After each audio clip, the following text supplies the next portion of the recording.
Hundreds of thousands have crowded the streets of the Syrian capital to show their support and loyalty to President Assad. The country's been divided by 7 months of violent crackdowns on anti-regime protests that have left almost 3,000 people dead so far. Syria has been threatened by international sanctions as pressure builds on Assad to step down. And RT's Tessa Asilia is in the heart of Damascus.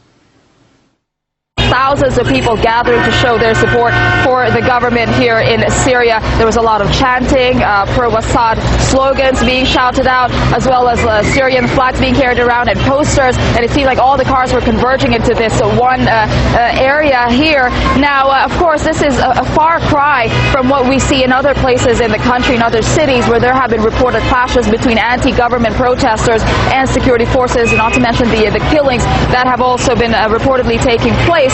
Of course, if we think about it, since the protest started, Damascus has been largely sheltered from the conflicts in those other cities. And the people here, when we talked to them, they said they came out to the streets today essentially to say that the Syrian people are still united, at least as far as they are concerned, and that they are not against reform. They just don't want to see it coming from the outside. They want to be able to make that decision on their own, coming from within.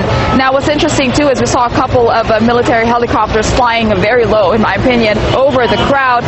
They were carrying the Russian and Chinese flags. So they also wanted to show their gratitude that the two countries had vetoed the UN Security Council resolution that would have imposed sanctions on Syria. Now, what's interesting, too, is that the people I saw, at least this morning, were from various sectors of society. There were students, there were older people, there were some who were claiming to be from a rather lower social class, and some who appeared to be from a higher class. So it was from all different sectors, but one thing that unites them, though, is that because of what's happening in their country, they're now all involved in a sort of political discourse, and they say this can only be positive in light of things that's going on.